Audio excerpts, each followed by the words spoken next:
Gentlemen, please rise, uncover, and join me in the Pledge of Allegiance.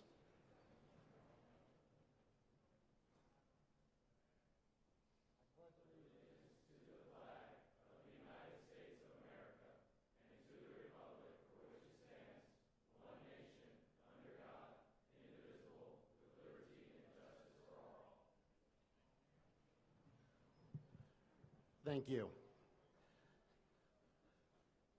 Gentlemen, tonight's a big night at Missouri Boys State because tonight we will present the 32nd Annual George W. Lear Memorial Speaker's Chair. And I'll tell you a little about George Lear later, but first I'd like to introduce you to our keynote speaker for the evening. We are incredibly privileged to bestow the George Lear Memorial Speaker's Chair to Secretary Julian Castro. Julian Castro has distinguished himself as a strong leader and successful public servant for nearly 2 decades.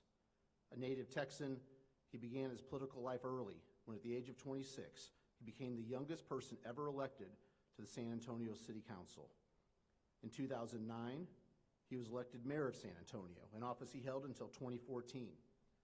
As mayor, Secretary Castro brought a strong focus to expanding educational achievement and making America's 7th largest city a leader in the 21st century global economy.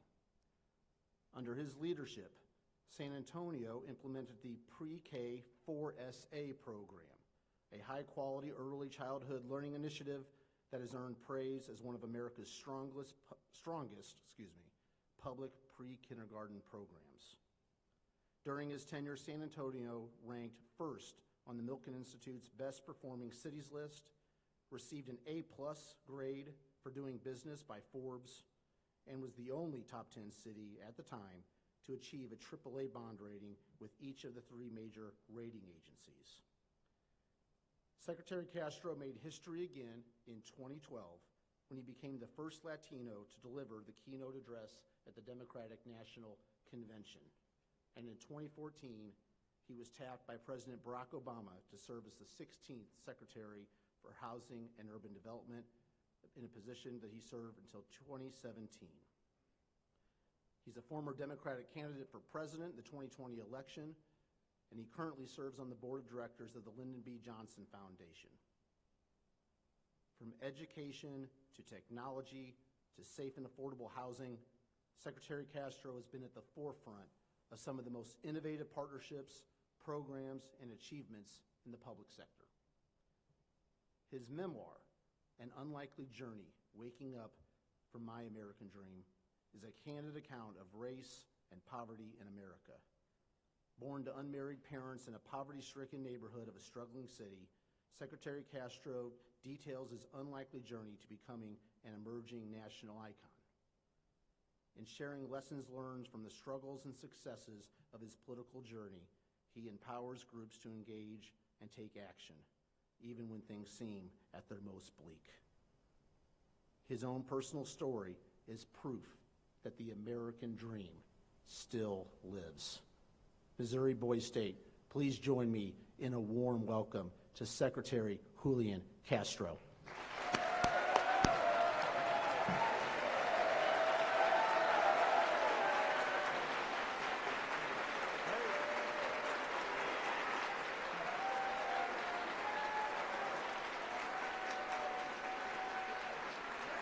Good evening.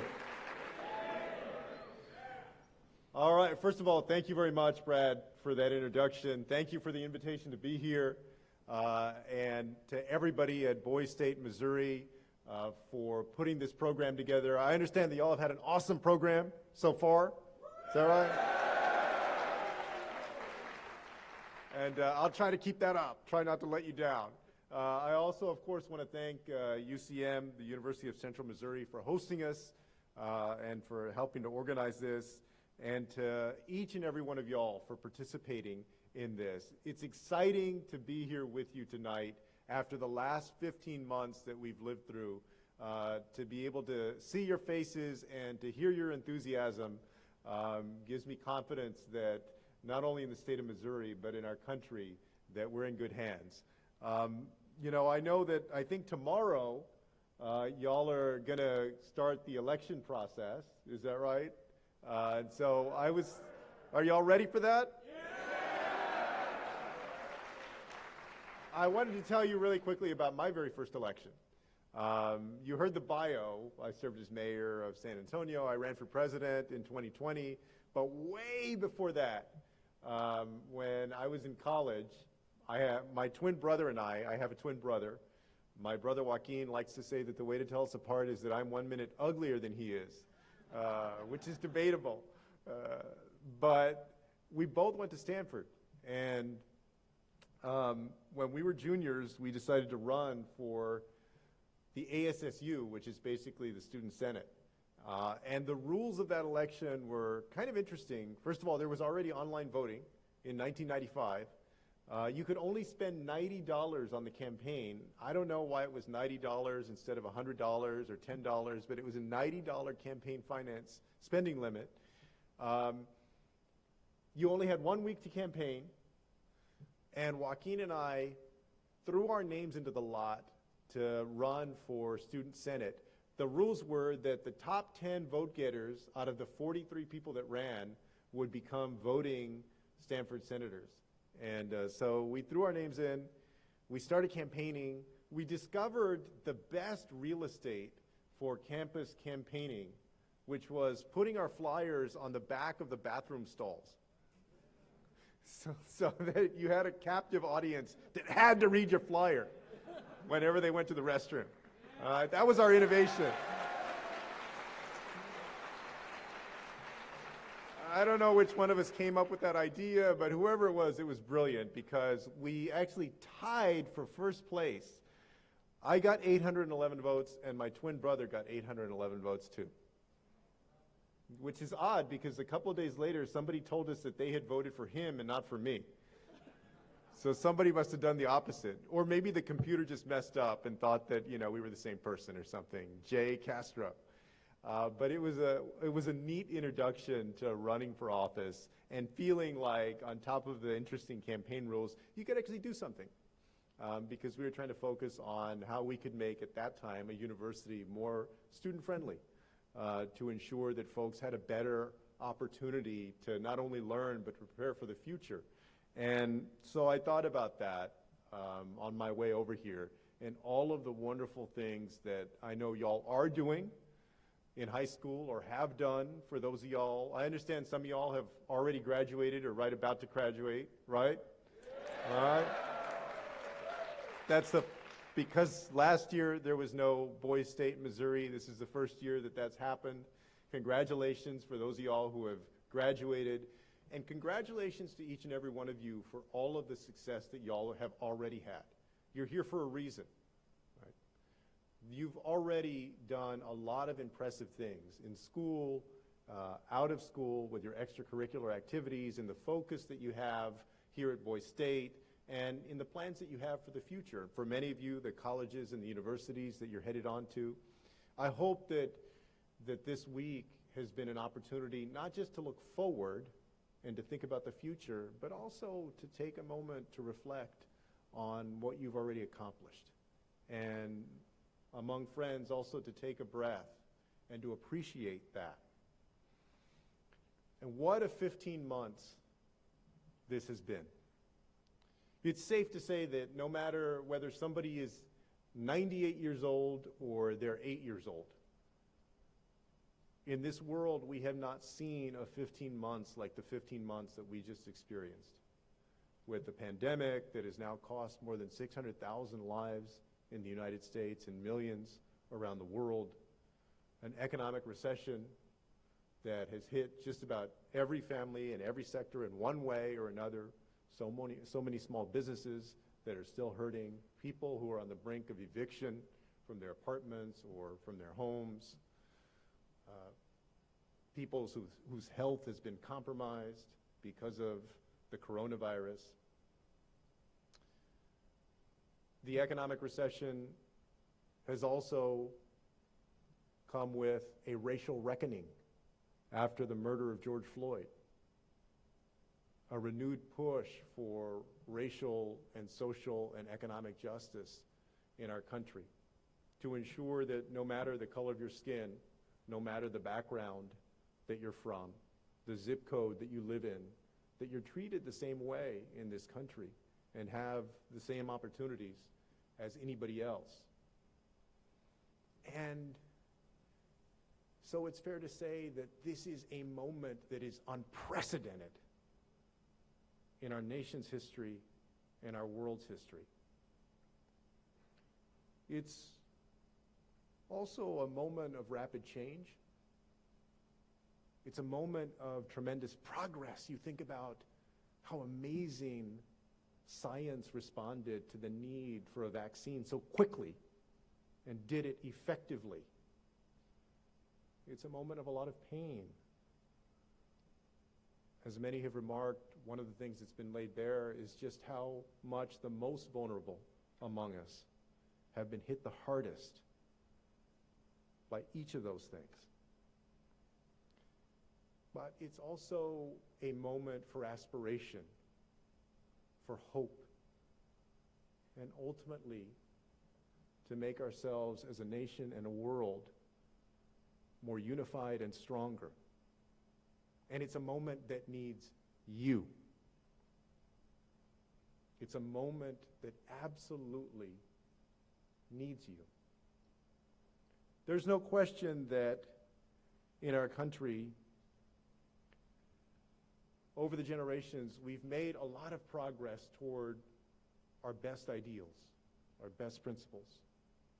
A few years ago, I had the opportunity to watch as President Obama in Selma, Alabama, spoke at the foot of the Edmund Pettus Bridge, which was the site of Bloody Sunday in early March of 1965. President Obama was there in 2015 to commemorate the 50th anniversary of the day that the late Representative John Lewis, then a young activist, led a group of marchers who were demonstrating for civil rights, and ultimately that day were beaten back, physically beaten by law enforcement in Alabama. And President Obama remarked that in our country we have to acknowledge that we've made tremendous progress to get closer to the kind of country we want to be. And I bet if we were to go around the room here, that you and your own family have seen that progress. I know that I've seen that in mine. My brother Joaquin and I grew up on the west side of San Antonio with my mother and my grandmother. My grandmother had come to the United States from northern Mexico in 1922 when she was about 7 years old. At the time she came, you could still find on storefronts in San Antonio placards that said, "No Mexicans or dogs allowed." She didn't finish elementary school, so she worked as a maid, a cook, and a babysitter for her entire career. But she also was able to learn how to read and to write in English and in Spanish. She worked very hard for her only child, which was my mom. My mother was able to go on and graduate from high school and then go on to college and eventually get her master's degree and bring up my brother and me as a single parent. And Joaquin and I were able to go to college and go to law school, become the first in our family to be professionals as lawyers. And just 2 generations after my grandmother got to this country, one of her grandsons, my brother, was in the United States Congress representing the neighborhood that she arrived in almost a century before. And the other one was running for president of the United States after having served in the cabinet of the President of the United States. That is the beauty of America. That is who we are and what we can be.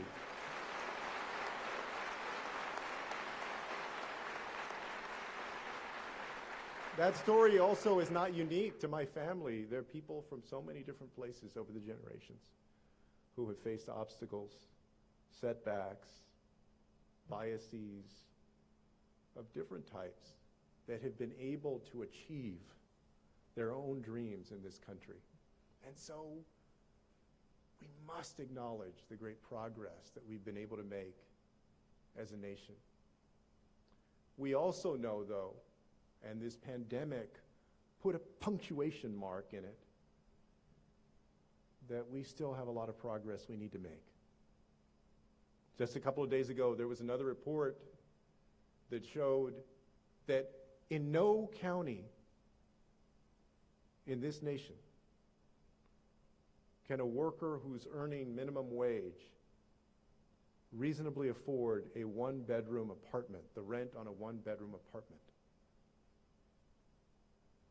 We still have millions and millions of Americans that don't have health insurance.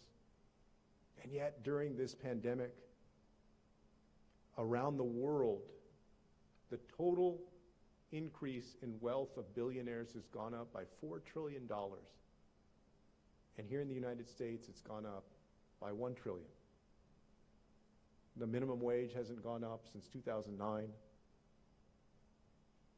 You have so many essential workers who have worked tirelessly to put food on the table, to keep meat packing plants open, to take care of the sick, the infirm in hospitals, to keep grocery stores going during all of this, who oftentimes don't have the same shot at opportunity as others.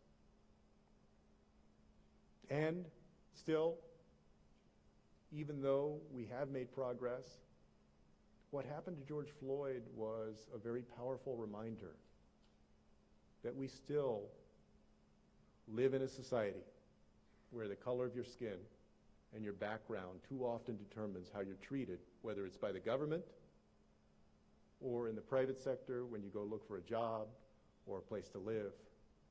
We still have a lot of work to do.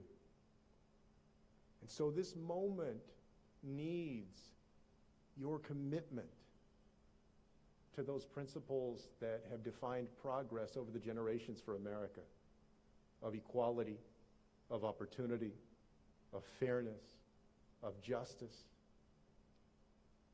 of pushing the envelope in the right way through our democratic process toward making sure that we close those gaps, that we right those wrongs, so that we build a country that continues in so many ways to be a beacon to the rest of the world. It's also a moment that will require your creativity and your intelligence and your skill. Today, progress is defined by brain power. Nations around the world are both contributing and competing in many different ways based on the skill of their young people. You are our hope as young people, that America will continue to lead the world when it comes to making breakthroughs in medicine, the latest in scientific advancement, achieving greater and greater things to make more people healthy, increase convenience, and to enhance prosperity here and abroad. It's a moment that requires, maybe most of all, your commitment to exactly what you're doing here today, which is to further democracy in our nation. As President Biden said just a couple of weeks ago, in some ways, democracy is under assault in our country by those who want to cut off access to the ballot box, those who undermine our democratic elections with false claims of fraud, those who exhibited lawlessness on the Capitol steps on January 6th. Our democracy needs you. it needs you not just to believe in it, not just to practice it, but to improve it, to sharpen it, to ensure that it casts a wider and wider net so that more and more Americans feel like they have an ownership stake in the forward direction, the progress of this country, and that they are able to benefit from that forward progress. And so what you're doing here this week at Boise State, of engaging in that back and forth on policy matters, understanding their nuance, of recognizing that, hey, there's always more than one argument to be made. There's always more than one side to the story, but also recognizing that there's such a thing as fact and such a thing as opinion. And enshrining again the idea that each of us has a voice through our vote, and that we're all called to civic engagement if we're going to keep our democracy strong. 60 years ago, when he was inaugurated the 35th President of the United States, John F. Kennedy remarked that at that time, because he was a young man, I think of 41 or 42, 43 at the time, that the torch of leadership was being passed from one generation to the next.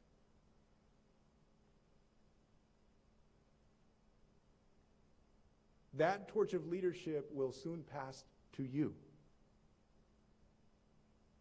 as our next generation. Every time that torch of leadership passes, there's a question mark about whether those same values, the same aspirations, the same principles that have helped make our nation so special will be furthered, strengthened by this generation or not.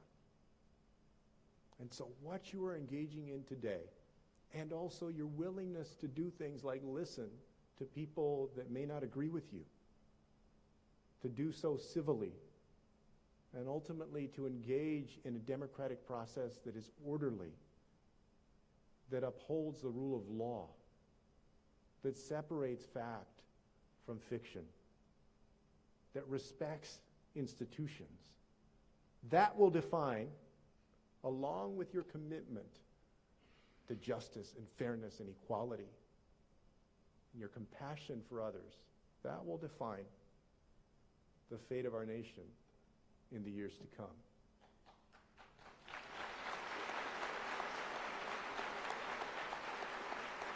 And so, I'm so pleased to join you tonight at this special moment for our country, but also this special moment in your life. I remember when my brother Joaquin and I got on a plane to go out to California. We had only ever been on a plane once before, never really been away from our family. Had grown up with my mother and grandmother on the west side of San Antonio. And we cried all the way from San Antonio to El Paso, Texas.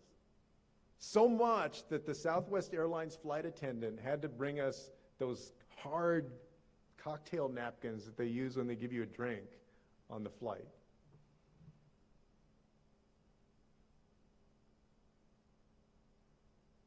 But one of the things that I learned in life is that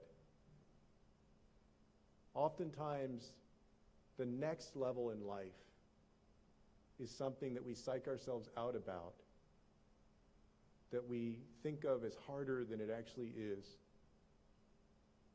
You're here for a reason. You're here because you've been accomplishing, you've been succeeding.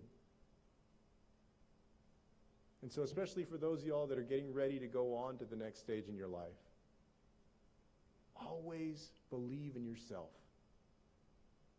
Have confidence that if you've done well so far, that you have the ability, the talent to keep doing well. And don't ever let anybody or anything shake that from you. And also have the confidence to be yourself. I remember the first dorm party that I ever went to in college. It was at a dorm right across from the dorm that I lived in. And I didn't drink when I went to college. But at the party, there was a keg, and next to the keg, there was a whole stack of those red Solo cups. You know, the red Solo, everybody's like nodding their head. So it was the first time that I felt what people had described back then as peer pressure. Right? I had never really felt that peer pressure before. But I felt this sense like, this was the first party, you know, nobody knows who you are, you really don't have any friends there. I mean, I had my brother, but, you know. And so I felt like I had to go drink. And the reason that I hadn't started drinking was because when I was growing up, there was a time when my mother was drinking too much. And I would see that. When I was 10, 11, 9, 10, 11 years old. And that scared me at the time. And so I didn't start drinking. But that night, I felt like I had to be part of the group. And so I went and I got one of those red Solo cups. And then I went to the restroom and I put water in the cup. And I walked around all night with my water, sipping it as if I were drinking. That was the only time that I ever did that. But I felt at the time like I had to do it. But what I learned was that you should always have the confidence to be yourself.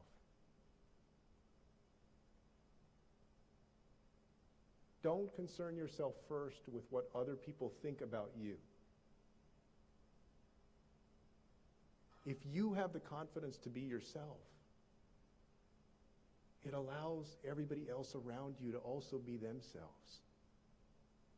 And you'll find that you're attracting people around you who are honestly who they are, as you're being as well. And it makes for deeper friendships and relationships.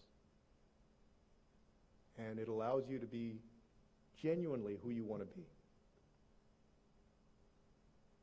And our country needs you to be who you want to be, who you can be, to reach your full potential. And to help ensure that you can take this country of ours that has made so much progress and help it make more.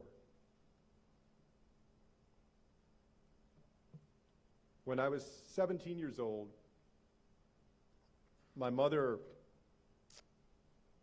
took my brother and me to an election night event for a woman who was trying to become only the second female mayor of San Antonio, and would have been also the first Latina elected mayor. And at the election night event, after it was done, it must have been about 10 o'clock at night, the three of us, my brother, me, and my mom, walked out of the hotel where the event was, and as we were going home, we saw a young mother with her 2 young kids waiting at a bus stop. And she must have seen that we had the campaign t-shirts on that said, Maria for mayor. We walked past, and we were about to pass her up, and she stopped us and she said, "Oh, did we win?" And I'll never forget the look on her face, because I could tell, even at the age that I was and not super involved in politics, that what she was really asking was not whether my brother, my mom, and me had won, or a candidate had won. That she was asking whether she and her boys had won. And that's what I've always believed that public service and politics should be about, is whether all of us can win.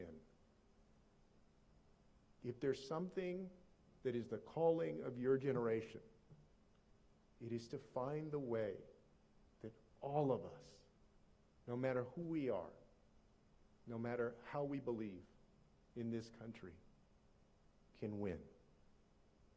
And I believe that you can do it. Buena suerte. Good luck, all right? Thank you.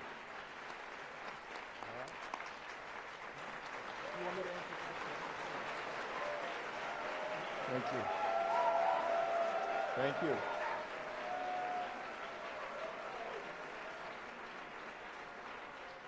All right, y'all. I've been warned that the questions are good, so please make them good.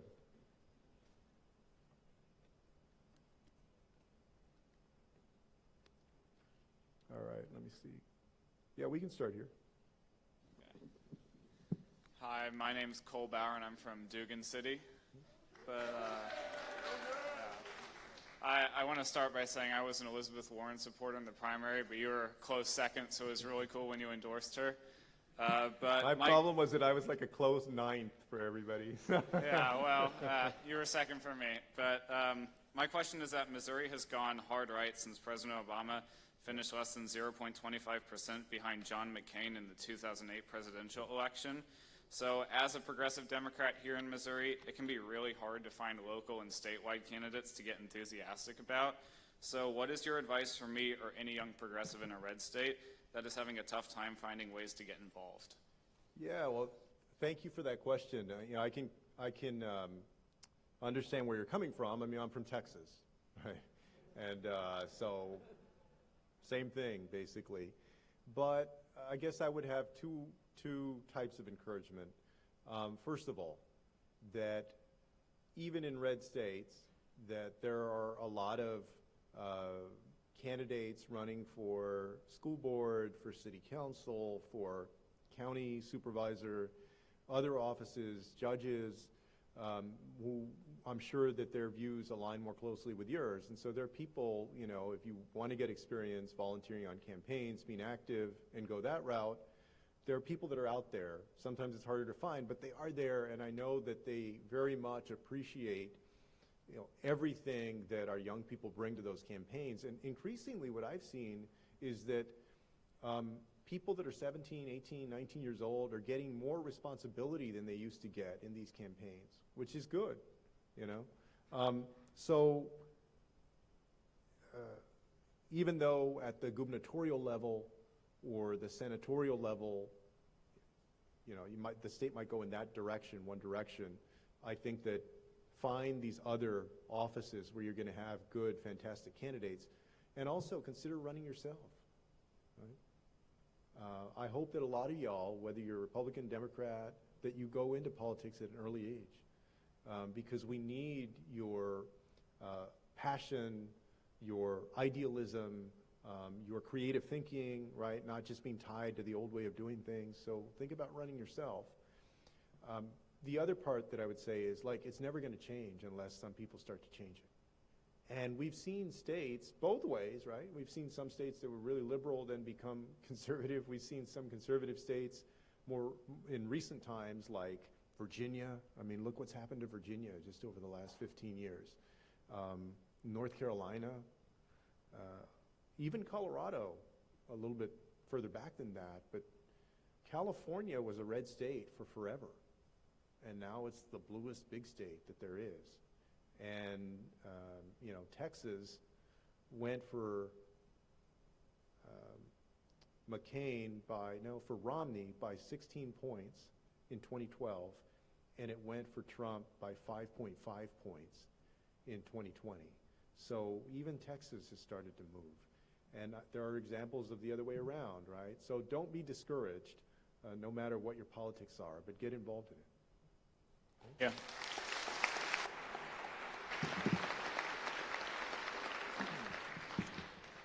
Secretary Castro, my name is Liam Arnzen, and I hail from the highly respected city of Carver. I would like to start by saying how much I appreciate you coming to Missouri Boys State and speaking after a year disrupted by the pandemic. The United States Council of Catholic Bishops' annual meeting is this week, and they promised to discuss the possibility of drafting a teaching document on Holy Communion in response to high-level politicians such as Joe Biden and yourself and your pro-abortion stances. As a practicing Roman Catholic, please explain your thoughts on the relationship between these policies and positions that contradict church teaching, and are you concerned about the possibility of being barred from Holy Communion?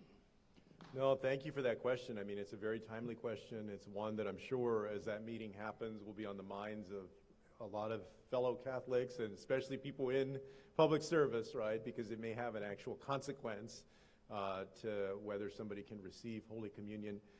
I have a disagreement with the Catholic Church when it comes to abortion and health care.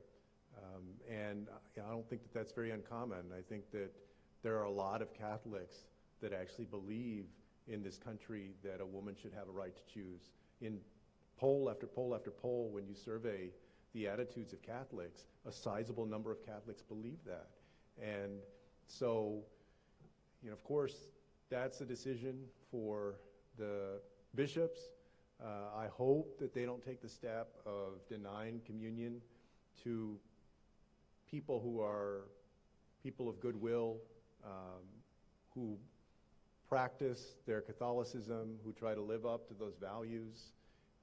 So I'm hoping that they don't take that step. I think that that step would not be in keeping with the teachings of Jesus and wouldn't be in keeping with the essence of the Catholic faith. And so I'll leave it there. I won't presume what they're going to do, but my hope is that they won't do that.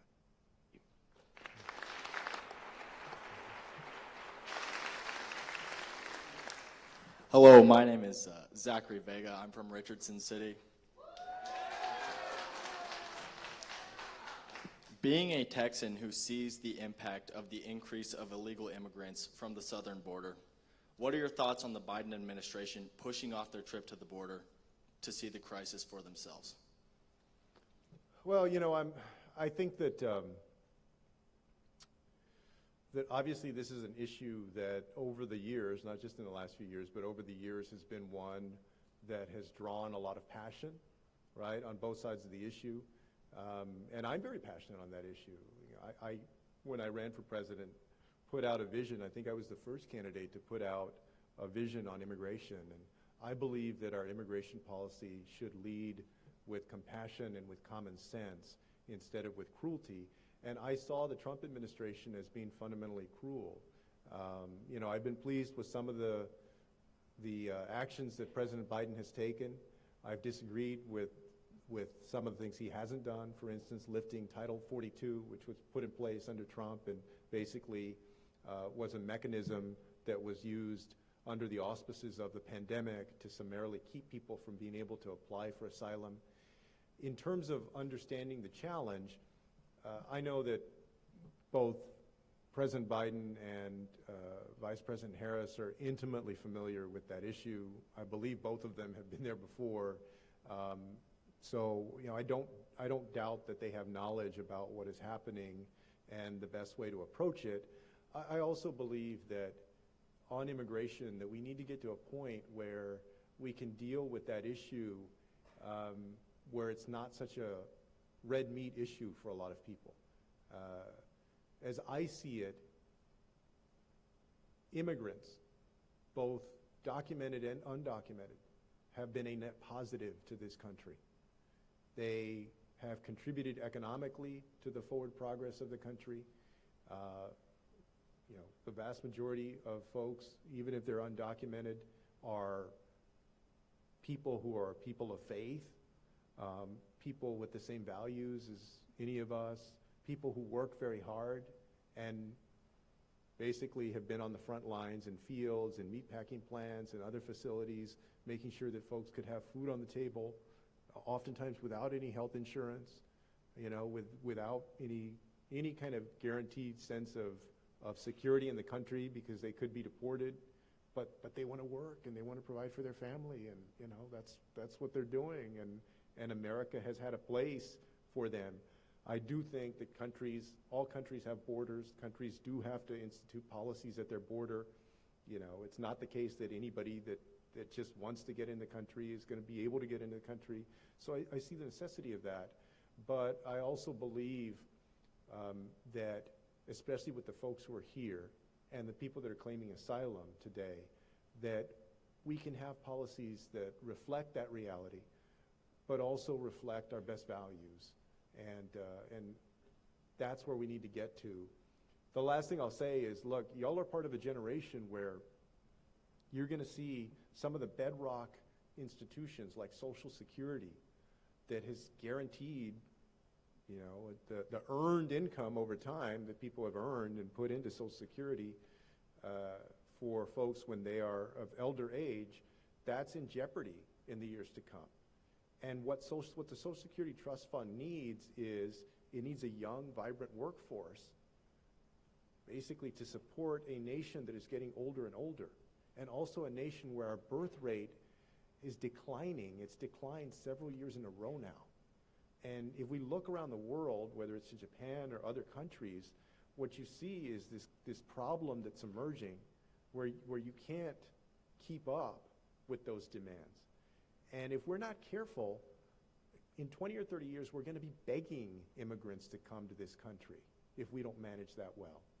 So I think that we can come up with a system that allows for more people to be able to stay here who are here and who have been following the law and who are working hard and contributing to the progress of our country, and also have policies at the border that respect borders, that make sense.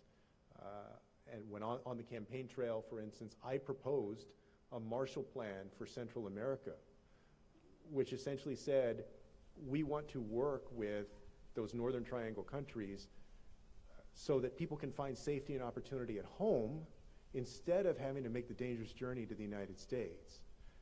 They can't find that right now, and so that's why they come here. We need to do more to ensure that, like anybody would want to in their home country, that okay, you have safety, you have opportunity at home.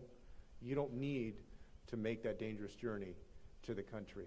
And so I was glad to see Vice President Harris go and visit with those Northern Triangle leaders and pledge in an accountable way to work with them so that we can hopefully help create that safety and opportunity there. Thank you.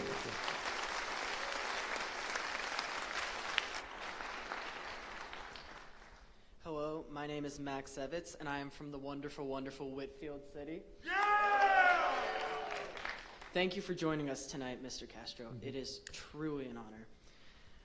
My question is, having run for President of the United States, you are uniquely positioned to speak on what it's like to be at such a competitive level for the highest office in our land. If you were to do it all again, what would you do differently to secure the Democratic presidential nomination, especially in today's altered political climate? Thank you. Yeah, that's a good question. I haven't been asked that question. Well, first, let me comment on part of your question, which is that it's just like when you do anything in life, right? And those of y'all that are in sports, for instance, you're competing in sports. There's a certain joy in the competition, even though this is a different type of, it's more serious and, sober than when we compete in sports. But there's still a joy in the competition, and that is enjoyable. I think the most enjoyable thing about being in politics has been that it's also a license to meet people, to talk to people, to hear, their life story and their hopes, their aspirations for themselves, for the community, for the country when you're running for president, and to do that all over the country. I've visited 47 out of the 50 states right now. I think I still need to get to Hawaii, North Dakota, and No, Hawaii, Montana, and West Virginia. In terms of the future, I don't know. I mean, you know,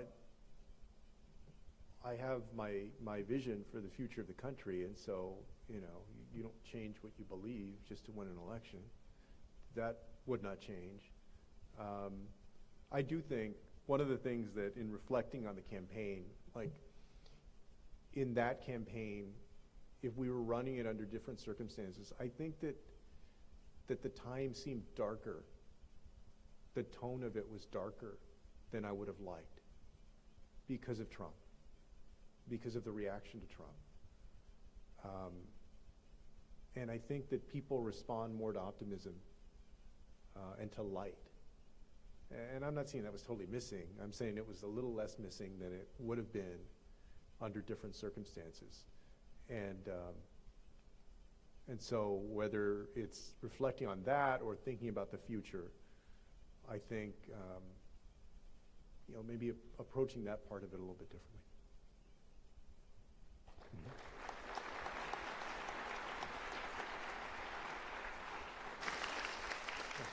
Hi, I'm Connor Brown from the great city, Crowder City.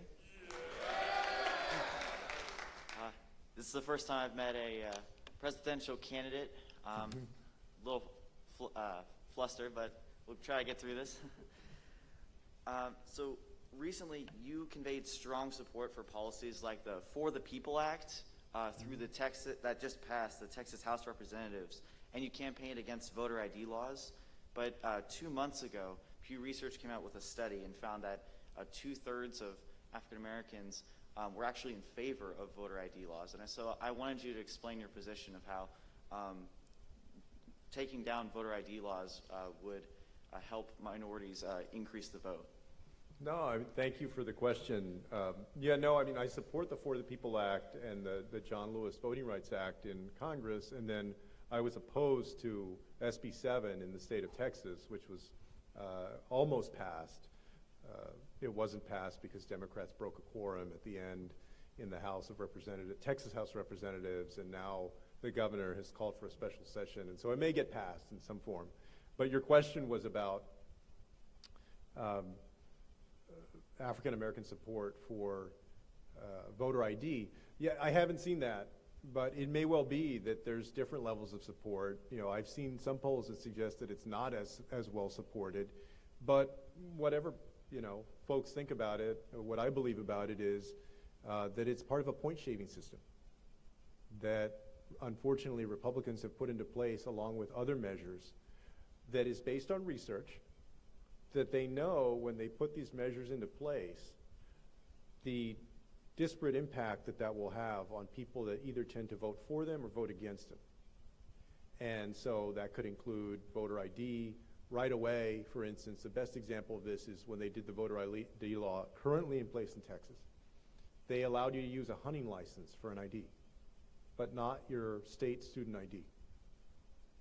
Now, I mean, why would somebody do that? Like, what, you know, why the hunting license that's issued by the state, but not your University of Texas or Texas A&M student ID that is also issued by the state? It doesn't make sense. You know, it's a point shaving system. Another example from the current legislation was that they wanted to, in addition to taking away the ability of counties to do overnight voting, because Harris County and their medical center, their big Texas medical center complex, Houston, they had instituted a place there where people who are shift workers, nurses, other folks, you know, in that huge complex, could go vote at 2 in the morning if they wanted to. In fact, I went and visited just to look kind of at the operation. It must have been like 12:30 at night. And, you know, I mean, there weren't that many people, but some people were going. This legislation said that you couldn't do that. They said you couldn't do drive-through voting. You know, mind you, we do drive-through banking, we do drive-through vaccinations now, a whole bunch of stuff.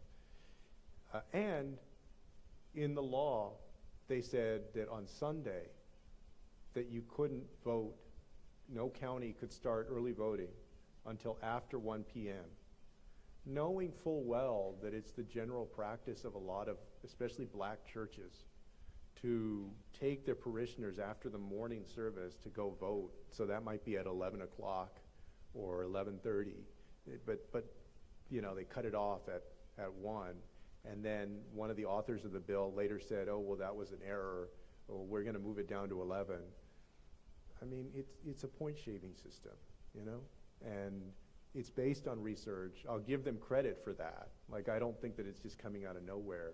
There are people that have done the research that show if you put certain measures in place, that's what's going to, you know, it will hurt one party more than the other, and that's what they're pursuing. And I'm not saying that both parties over time haven't done different things, right, like gerrymandering and other stuff, but what I see clearly is that one party has decided to put like all its chips on the table there, like on that number, you know, as a big part of its winning strategy.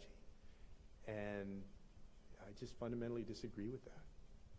Thank you so much.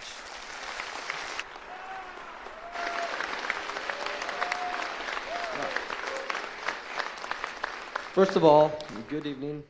My name is Sam Wilhelm, and I am from Emerson City, and I'm running for Secretary of State.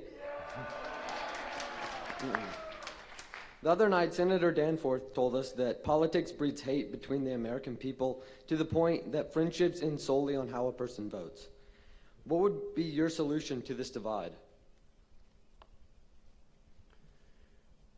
Well, I mean, I think that underlying that is that people have to get to know each other better and find areas of common ground where they can agree that aren't centered around their disagreement as much, right? And so the way I think about that is, I think, you know, I think at different levels you can address that.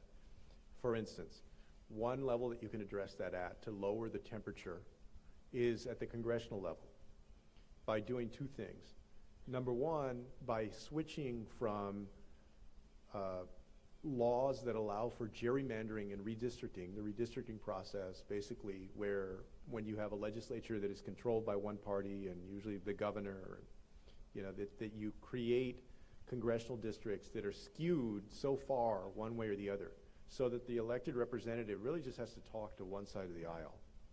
And they tend to just get more and more, you know, conversant with that side of the aisle, but that leads to a Congress that is more pulled apart, more divided. Another is getting big money out of politics, like overcoming Citizens United, so that regular people have a stronger voice in the process instead of just, you know, super wealthy individuals or big corporations or folks that give large amounts of dark money. That's one level. Another level is our everyday lives, right? At the level of individuals and their families, what are we doing within our institutions to encourage people to get to know one another better, to have conversations where people talk about what matters to them and including important issues, but they can do it in a setting and in a way that is not people at each other's throats, right?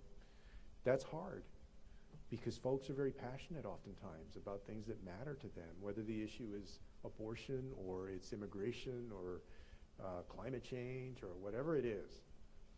But I think if we do it at the political, institutional level, and then all of us take it upon ourselves, and then the private sector does what it can, the nonprofit sector, universities are a big part of that, right? The universities are supposed to be the place where folks are able to exchange ideas and they're you know, able to learn new ideas. So there's a role in every sector of society and at the individual level for that. That's not something that is going to change or can change within a few years, probably even within a generation. But if you have institutional change and you have commitment throughout society, I do think that we can get to a better place than we are right now, because it hasn't always been as bad as it is right now. So from electing a president that actually tries to model that to those congressional changes to on through society, I think that's part of the answer.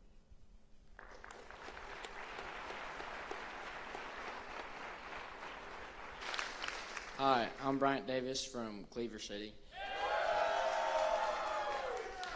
With you having run for president in 2020, how do you feel about some of President Biden's executive decisions that affect the economy and American jobs, specifically the decision shutting down the Keystone Pipeline?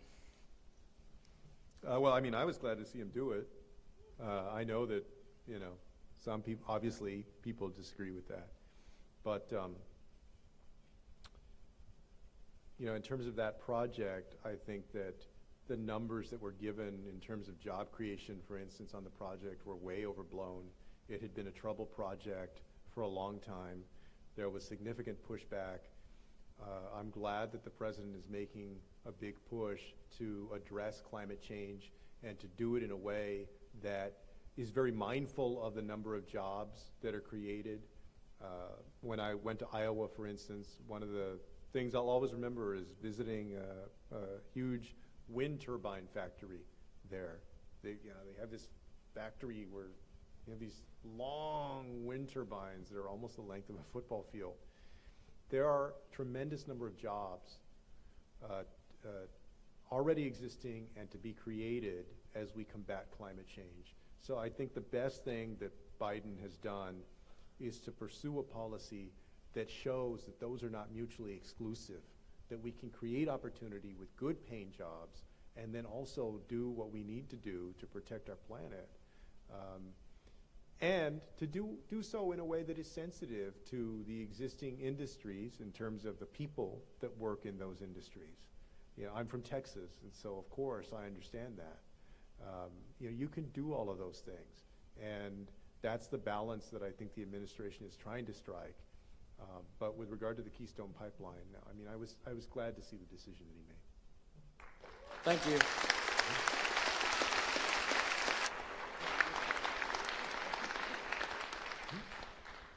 Secretary Castro, my name is George Fries and I am from Gambrel City. If you had won your presidential race, what would have been the main focus of your administration and how would your goals have changed in the current political climate? No, thanks for the question. When I was running, I outlined a vision for the future of our country. And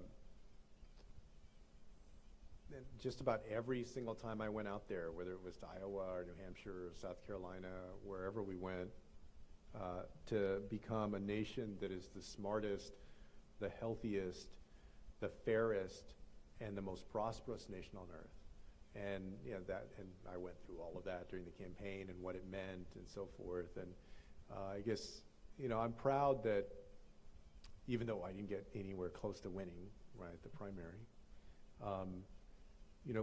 took on some issues that I think other people were not touching in the same way, but have become right at the center of a lot of our political conversation, like police violence.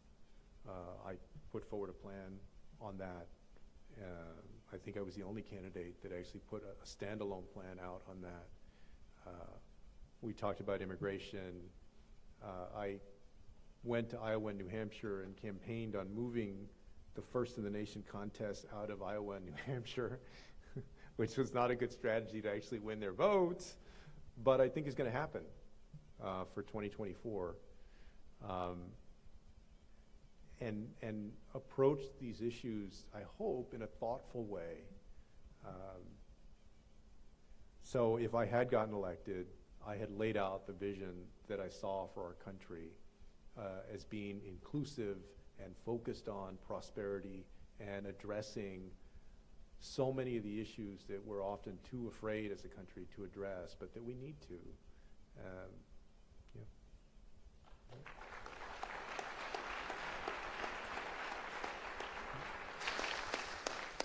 Good evening. My name is William Satterley, and I'm from the one and only Doniphan City. In the past, you have been very outspoken on immigration policies at the border. In 2019, you said, quote, "Instead of breaking up families, we should break up ICE." Currently, as you know, there is an immigration crisis at the border. In your opinion, is cutting ICE in half still something you believe in? Yeah, I think we should break up ICE. Yeah, I think that,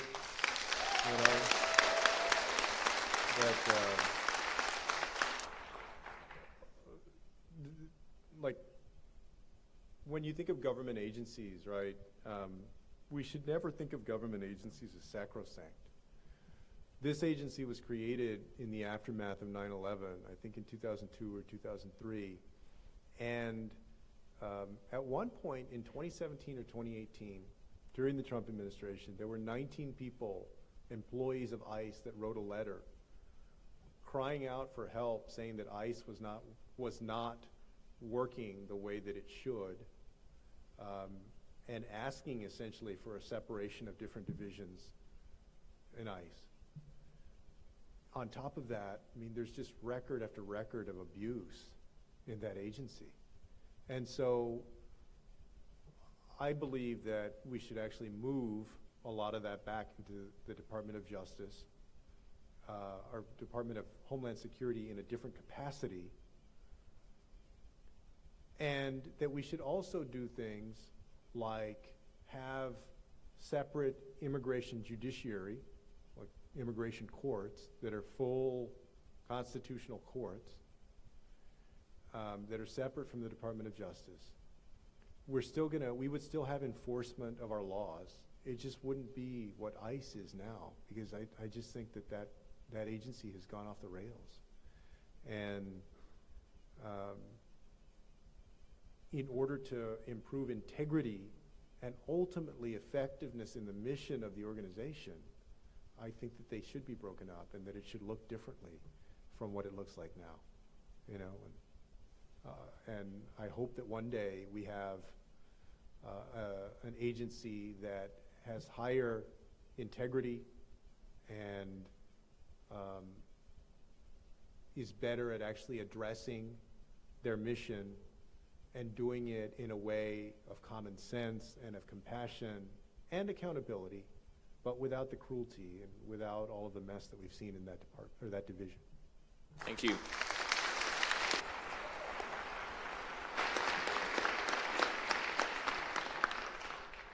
Let me go ahead. Hi, my name is James Shemin, and I'm from Clark City, and I'm running for governor. Having been the youngest member of not only your city council in San Antonio, but also the youngest in Barack Obama's presidential cabinet, what are some of the obstacles you faced due to your young age, and how did you overcome that? No, thanks for the question. Yeah, so the first time that I ran for city council when I was 26, the guy that ended up being like second place and was my biggest competitor, I guess, he basically copied the format of my sign, which had my logo and then my picture on it like this, right? My picture here and my logo and slogan or whatever. But then on top of it, he put experience. With, you know, I mean, the message was, this is a little kid that like don't entrust this responsibility to a little kid, right? And I remember canvassing or block walking during that time with a guy that was 72 years old, and he was a neighborhood association president who had been active in that area for a long time, and it really became one of my biggest supporters. And one of these days we were block walking, and at one of the houses where somebody answered, because a lot of times, as y'all probably know, for those of y'all who volunteered and canvassed, like half the time nobody even answers. I started to say, oh, I know I look young, but whatever, you know, X, Y, and Z. And as we left that house, before we got to the next house, he said, don't say that. You know, don't tell people that you're young. You know, like they can see who you are, what you are, you know. And I'll never forget that. And I think basically after addressing that issue, you know, having to address that issue in that council race, the first time I ran for mayor when I was 29, turning 30, my best advice for people who run with regard to that issue when you're young is that there are kind of two things that are going on there. One is youth, but the way that you combat that is with an argument about judgment. Fundamentally, it doesn't matter how young you are to a lot of people if they have confidence that you have good judgment. And so do everything that you can to show, to demonstrate both in how you conduct yourself in the campaign, and then also in your track record, what you're highlighting, what you're talking about, that you have good judgment. Because, if you're that young, you don't have traditional experience most of the time. So it's experience, but there's also judgment. We know that there are a lot of people with a lot of experience that have had terrible judgment. Right? So just because you have years and years of experience under your belt doesn't necessarily mean that you're going to put that to good use. Go and show them how it is and why it is that they should believe that you have great judgment, even though you're young.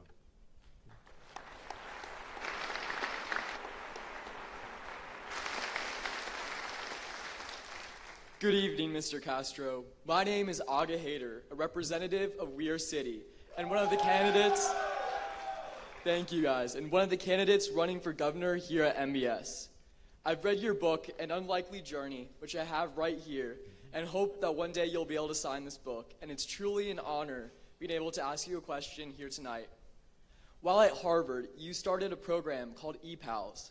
With your life experiences, what advice would you recommend for garnering nationwide support and donations for someone working to put together a similar program? Yeah, so well, thanks for the question. Like ePals was basically in the earlier days of email, right? There was pen pals, was the old writing letters, right? Ancient stuff. That was, ePals was essentially when Joaquin and I were at Harvard Law School, just trying to utilize the talent and, the sort of brain power of the folks there to connect with students who were at a law magnet high school in a lower income area where we had grown up, not far from where we had grown up and where my dad actually had gone to school many years before. And I think it lasted like a year and a half, basically, and then, law students start going in their different directions and we graduated. But while it was going on, there were a number of law students from Harvard who were pen pals or e-pals with these kids who also wanted to go to law school, become lawyers. No, I think that anytime you're making an argument or a pitch to folks about investing in young people, you need to make a compelling argument about the difference that it's going to make in their lives, right? Why it's relevant. And I think the more concrete that you can be, the better. We thought that that was a good match because these law students were at one of the best law schools. They had very practical knowledge about where to get to exactly what those high school law magnet students, where they were trying to get to go to law school and go into that profession. So there was a good fit there. You need to make the argument about that fit and how you're going to have actual concrete success for the people that you're trying to actually help. Thank you so much. I really appreciate it.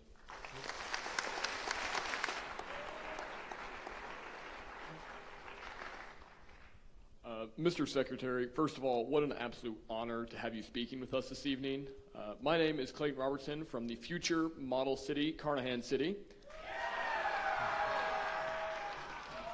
I am actually running for state treasurer tomorrow, but my question is, what were certain challenges to being appointed as Secretary of Housing and Urban Development after the 2008 recession, which led to one of the worst housing crashes and highest homeless population this country has ever faced since the Great Depression? Yeah, I appreciate the question. So I got elected mayor, or started as mayor on June 1st of 2009, and right in the middle of all of that, and we were grappling with it at the city level. And so as a public servant, as a policymaker, I'd been dealing with it at a local level, and everything that meant for the city, like a compromised budget, housing challenges, and so forth. San Antonio was not as hard hit as a lot of other big cities. San Antonio's economic performance tends to be less dynamic. It doesn't have the high highs of, a Silicon Valley or New York or even Austin, but it also oftentimes doesn't have the low lows. It's sort of more steady. But still, like everybody else, we felt it.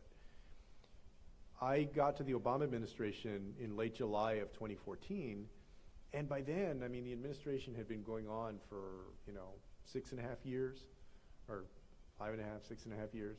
And so part of the challenge was jumping in, right, with everything, the ecosystem that you're in when you're one of those cabinet secretaries. And by that I mean, for your budget, you're not in command of that. That's Congress allocates your budget. Different policy issues that these congressional representatives have, whatever their interest is that they want from the department to do better on or do differently or however they see it. Also, of course, all of the constituency groups and people that you're serving.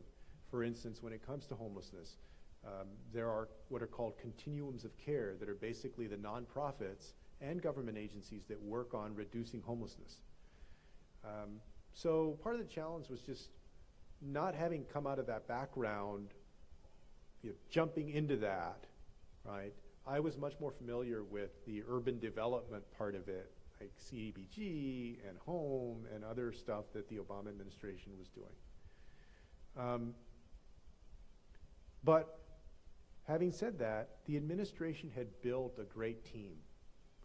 And the best proof of that was that in 2010, the president put out a blueprint for ending homelessness in the country called Opening Doors. It was notable because it was the first plan that said we're not just going to reduce homelessness, we're going to end it, starting with veteran homelessness. And the goal was to end veteran homelessness by 2015. I mean, that was a huge goal, right? Ambitious goal. Obviously, veteran homelessness was not ended by 2015, but between 2010 and 2016, it was reduced by 47%. So think about that. You almost cut veteran homelessness in half in 6 years. And the reason that happened was that the administration was laser focused on it. It worked well together, but also Congress worked the way that we would hope that it should. Like they allocated resources like housing vouchers for homeless veterans. They allocated money to the VA and HUD to administer the program.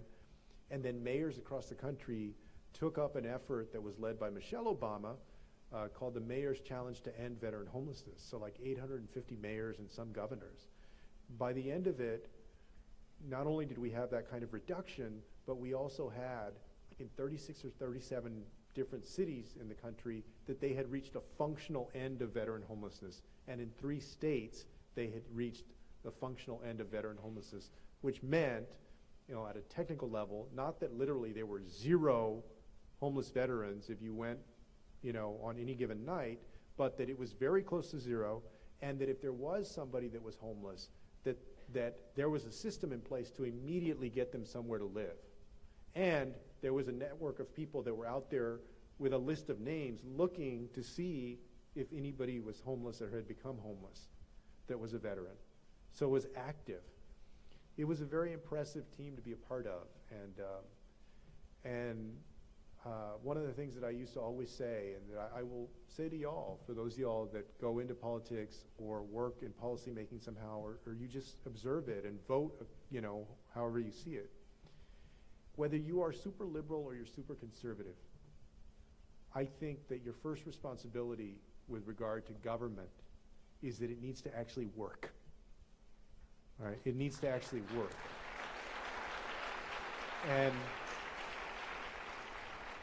And I'm proud that, that was a great example of the Obama administration, and a lot of it was before I even got there, but the Obama administration as a team, like hitting a grand slam where the thing worked, All right.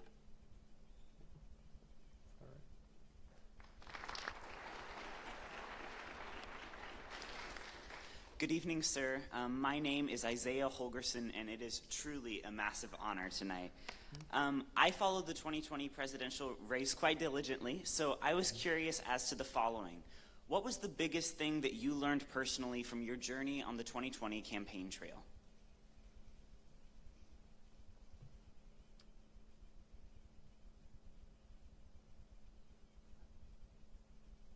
I think the biggest thing that I learned about people was the commonality of their aspirations and how the differences that we see politically really get reduced in person, that they're magnified on television and in our imagination and in the way that that a lot of politicians speak or make them seem, but that with most Americans, those differences are actually smaller and not bigger, right? that there's hope still that you can find common ground and ways to compromise together. Right? I think about me personally, different things. Because I started at 26, and then, I'm 46 now, and so I was running, 44? That I developed like more of a liking for some parts of it, and then other parts of it less so. Like I like fundraising even less now than I did when I started. Like calling people and asking them for money. I also, it meant something to me being on the debate stage, right? We talked about this competition earlier. Right? And knowing, even though I didn't win, but knowing that I could get up there and I could do the stuff as well as anybody else up there. Because I had not I was not a senator, I was not a governor, I was, had not run for president before. And those moments that you do that, right, like they're always full of nerves. Right? I remember when I gave the DNC speech, getting to the podium and like 30 seconds after I got there, feeling like I was going to pass out in front of 26 million people that were watching. And telling that to President Obama later, he had given that speech like 8 years before, right? Like joking with him about that. I guess I say that to say, like, it doesn't matter who you are or what level you're at. People are having the same questions, or having sometimes the same doubts, or having the same anxieties. The question is how you deal with that, personally. Whether you're able to overcome that. But you should always march forward and keep trying to overcome that. Right? But just because you feel nervous or you feel anxious or you have an anxiety about something, whether it's public speaking or it's other settings, don't let that stop you from going forward and from doing the best that you can. And so I guess personally it was gratified to see that, oh, okay, like I could go up there and do that. That felt good. Thank you so Losing much. didn't feel very good, but that felt good, yeah.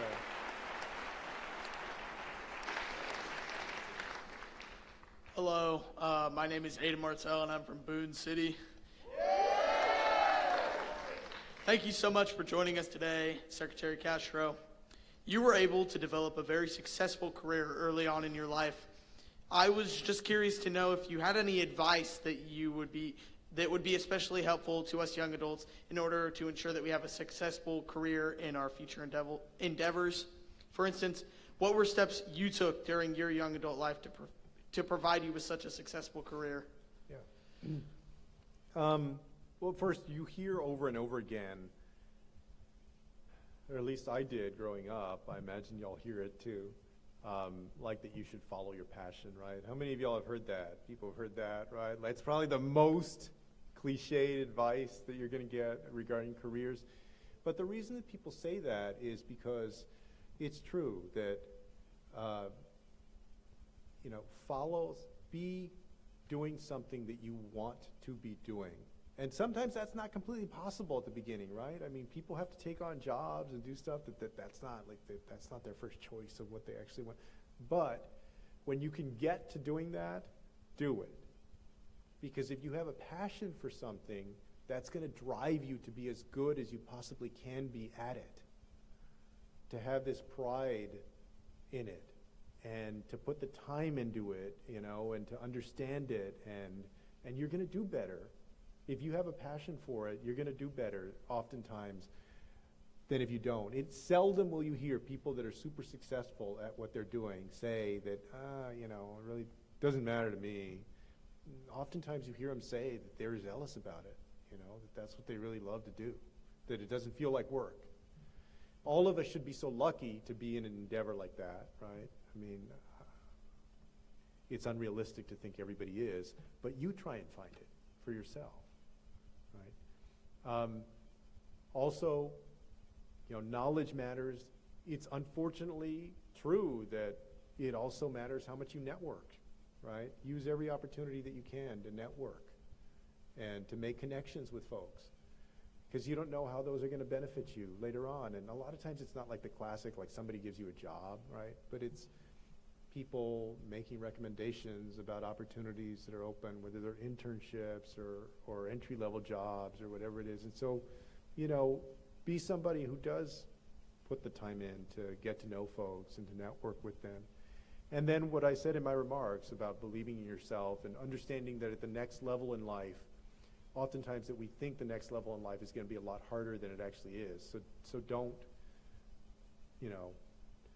don't psych yourself out about that, because whether it's going from high school to college or college to law school or any other graduate school or into the working world, if you've been doing well, then do what you've been doing and make adjustments as you have to. But if you've been doing well, then you have the talent, you have the ability to succeed, and just have a confidence in yourself about succeeding. Thank you.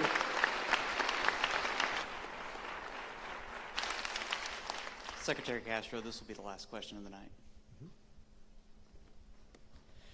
Secretary Castro, I'm also a twin, so I can share some of that experience that you have in regards to that. And it's an honor to ask you a question tonight representing Blair City up on the balcony. There you go. It's clear you're at the top of the list whenever talking about young politicians. Politics is about making good relationships, so getting elected at a young age without many strong relationships can definitely be a challenge. Specifically, I want to ask on behalf of all of the young leaders here, what is your biggest piece of advice pursuing specifically elected office at a young age? Yeah, thank you. Number one, there's never going to be a perfect time in your life to run. I remember when I was 19, I guess, in the summer of 1994, talking to this woman who had served a long time in government and then was eventually a university president. She was a friend of my mom's. And she was telling me, that's what she told me. She said, if you really want to run one day for office, there's never going to be a perfect time.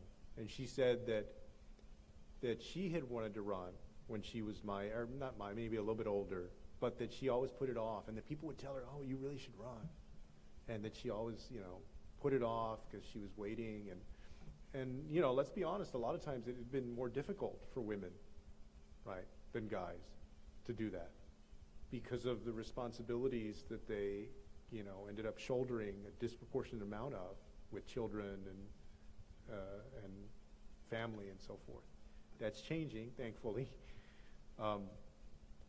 So, I'm not blind to, it's not like anybody can just run whenever you want to run. You have to be realistic about your circumstances, but don't wait for the perfect time. If you can run, if you have a passion for it, then take that leap. Another piece of advice would be to know why you're getting into it in the first place. For me, it's because I had a chip on my shoulder about my hometown. I went off to Stanford, and in the Bay Area, what I saw was a place that had higher income levels and higher education levels, and it was more entrepreneurial and more ready for the future. And I wanted to make sure that more people could have the kind of opportunity that Joaquin and I had. Folks from San Antonio. I didn't see that many people there from the community. And so it was a chip on my shoulder about making that place more prosperous for people. The people that I've seen, a lot of them that get in trouble in office, that do, get into wrongdoing or corruption or whatever, a lot of times they're in it for the wrong reasons. They want their name, on the nameplate, or they want the tickets to the basketball game or the football game, or sometimes they want to help their friends get contracts, whatever it is. They're in it for the wrong reason. And then in terms of getting started, I would say that you should, if you want to run for city council, you want to run for school board or state representative or whatever it is, find the people that orbit around that office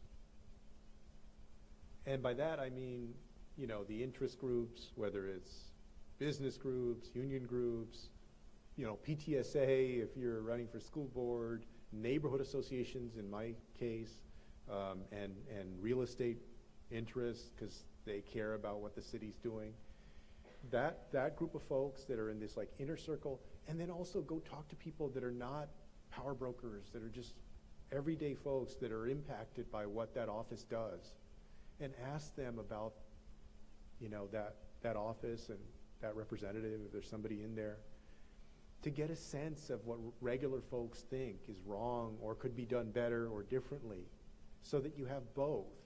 And also so that these people on the inside know who you are, at least, because oftentimes those are the talkers that, whether you agree with their politics or not, that they color what other people think about you outside, you know? And that's essentially what I did when I was a third-year law student. In the fall of '99, I started calling around to the neighborhood association presidents, and I said, oh, well, you know, I'm going to be back for Christmas break, and can I meet with you? You know, I'm thinking about running for city council in 2001, and because there was going to be an open seat in 2001, and that's what I did. You know, that's how I started. So, good luck. Thank you. Thanks a lot, y'all. Thank you.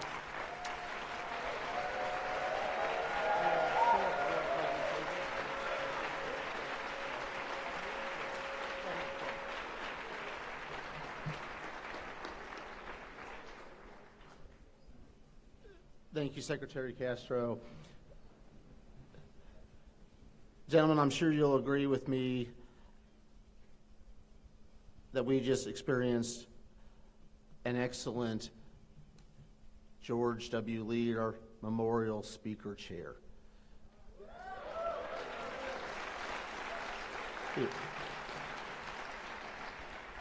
We heard inspiring remarks. We heard a great dialogue. Thank you for all those great questions. And we started off with a pretty good campaign pro tip that may come in use. You remember, what was it? Right. Throwing that out there. At the beginning, I let you know that I was going to tell you a little bit about George Lear, and I'd like to do that now. Many years ago, the board of directors of Missouri Boys State decided it would be a tragedy if we let the memory of George Lear fade away. His life of service deserved a fitting and long-lasting tribute. George Lear started his young life as an all-state football and basketball star, and after being stricken with polio, his body may have been disabled, but his spirit was strong and vibrant.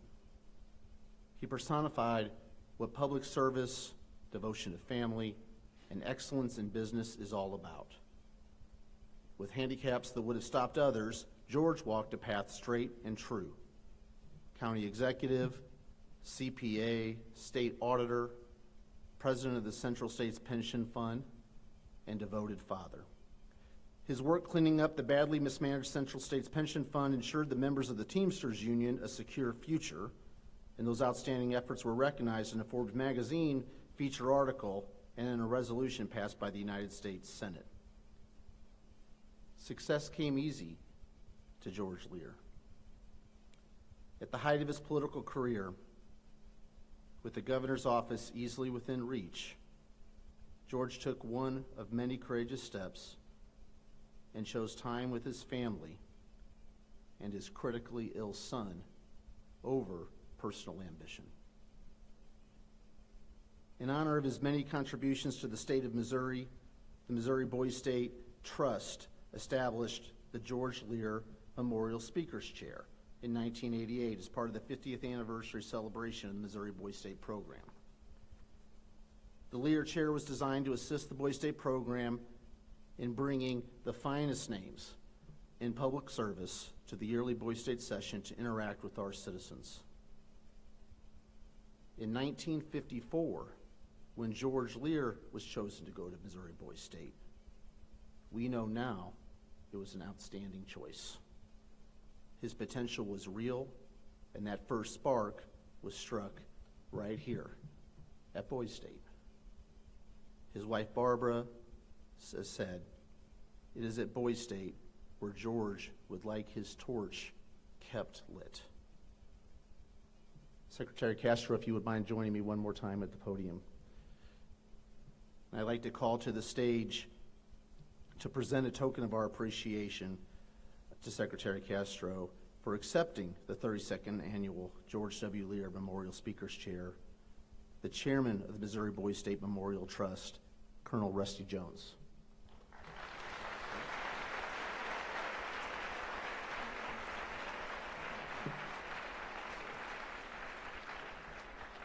Secretary Castro, thank you again for joining us this evening, making the trip here to Missouri from Texas. Gentlemen, as I mentioned, thank you for your attention and for your thoughtful questions. I hope you will take Secretary Castro's wise words to heart, and I hope you will carry his example of a life lived in public service, a life lived in the arena. Take that example forward for the rest of this week and beyond. Please join me in a Boys State thank you to Secretary Julian Castro.